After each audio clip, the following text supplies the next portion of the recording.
Good morning, everyone. My name is Elzanne Presentation. I'm an associate at Fenner Partners, and today I'll be presenting an architectural perspective on how BIM enhances design development, coordination, and data management with Sanson Gate of the complex project case study. I'll be touching on the digital shift in the architectural industry, BIM-enabled design development, data-driven coordination, and the practical insights which showcase how all of this comes together. Okay, so the architectural industry, there's already been a shift, moving from traditional drawing production to a more complex, multidisciplinary data-driven project delivery, very specific. Buildings are now managed as interconnected systems that require coordination throughout their life cycle, not only at design stage. BIM and data-driven design and the coordination processes within it transform architecture and the architectural space into a collaborative, information-based workflow where teams work with live data. It improves coordination, reduces on-site project risk, and just in general brings the entire team into a live project platform. We were incredibly fortunate with Sanson Gate to be aligned with a client that believed in this shift and who wanted to integrate this in the project. So Sanson Gate Central embraced this and moved from isolated project delivery to more connected digital collaboration through the client's commitment to this BIM implementation.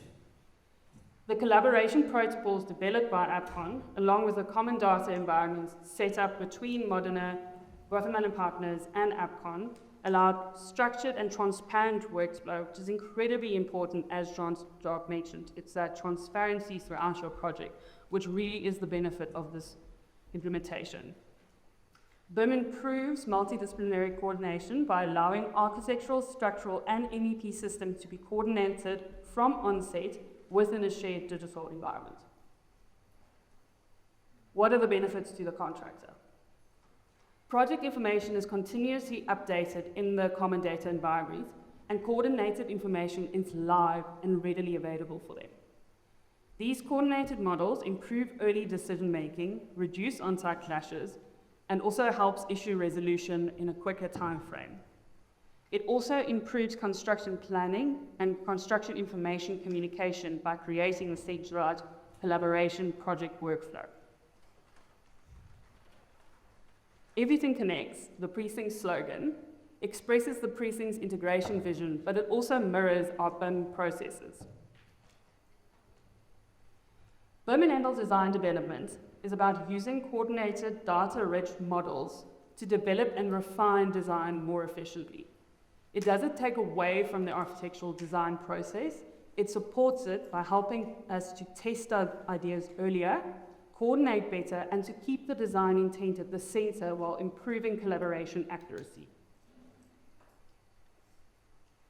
So how does this all come together?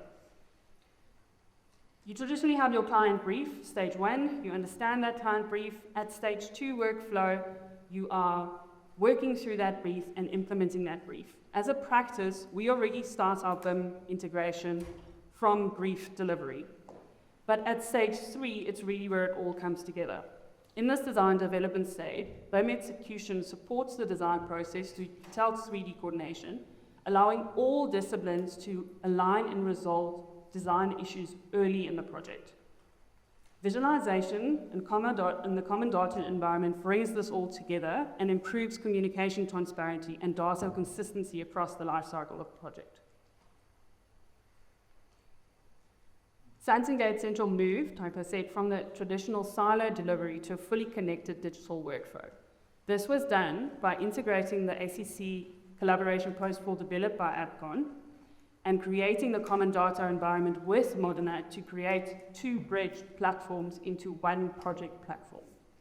Again, allowing transparency for all consultants and the contractor coming on board. Using the bridge automation process, we established a workflow that integrated the existing Workman hub, so our first gateway of review, into the AppCon hub. This enabled live project and design reviews by linking and publishing that federated model and creating continuously updated and coordinated digital project space. This is what that federated model looked like, or as we will say, a master model. What this allowed, and I think as an architect it's quite daunting often, knowing that your design is completely visible to your client before you have finalized items. This was actually incredibly helpful throughout the process, where Jock and Mukesh could sit, and I'm focusing on 22,000 square meters, but they are looking at smaller spaces going, Elzanne, what are we doing here? How are we resolving this? So it actually helped bridge that every 2-week design, you could bring issues that were important to the client forward without interrupting your design flows in the project. And by the end of the project manager was navigating this model quicker than myself and my team could. And I think that's actually quite powerful. So how is this information represented in terms of our designs? One of my favorite functions of the Build platform is the homepage. Every morning throughout the duration of the project, as it went live, I would open my Build homepage and I could go see, I've got 1 RFI outstanding, I've got so many design reviews that I need to get to, and I've also got a client issue that has been raised. What that client issue looks like, Jacques, if there's only one leg, sorry I didn't ignore you. That is what it would look like. It would tell me who's responsible, where this is located, what the question is, and this is important. It was never a why, it was never, breaking down the design. It's, what are we doing here? I just want to see the detail. It helped you push your detail resolution forward and quicker.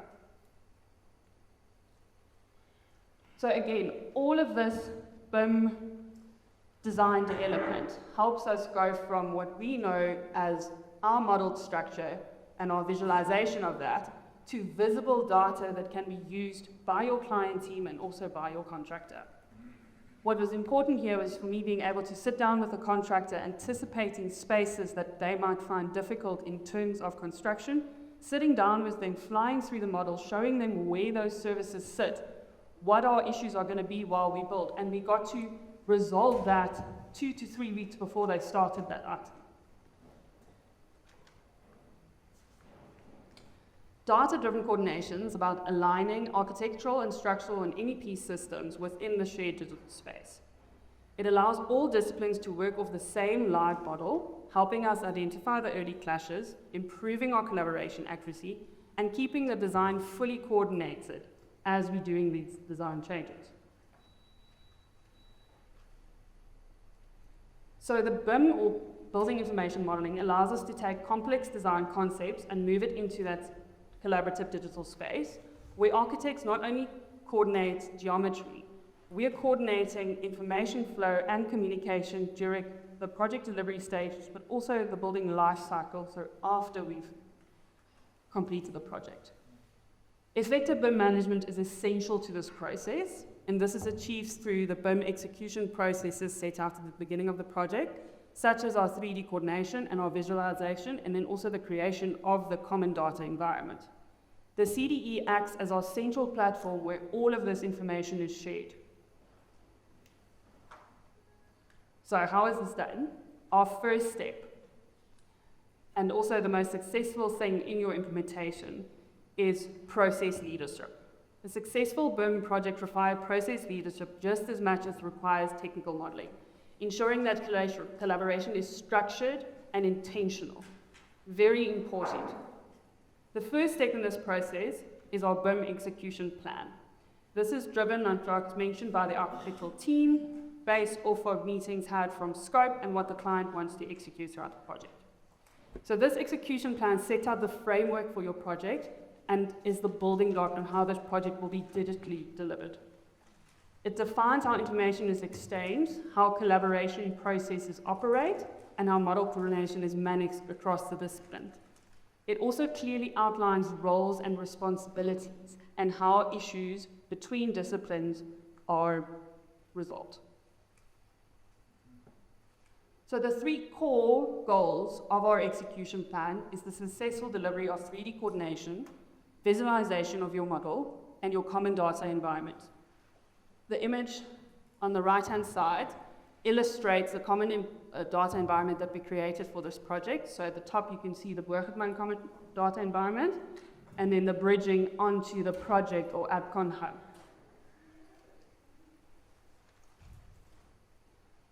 From your execution plan, you've got 3 very important coordination flows that's set out in this plan.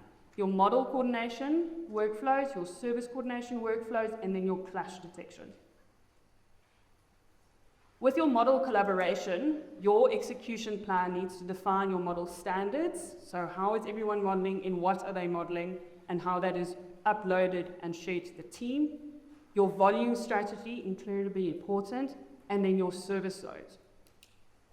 So for Sans Engage, we created 3 volumes. We've got our tower volumes, so Tower A and Tower B, and then we've got our retail volume, which then also includes your basements and then your delivery areas. This wasn't important just only for modeling. It was linked to construction program and procurement as well. So again, process planning and process leadership. Going into this model, it's not just a model space, it's used throughout. This dictated our construction program, how information went to the contractor, how information was named. So incredibly important to define this at the beginning of your project and use it successfully throughout. Service coordination workflows.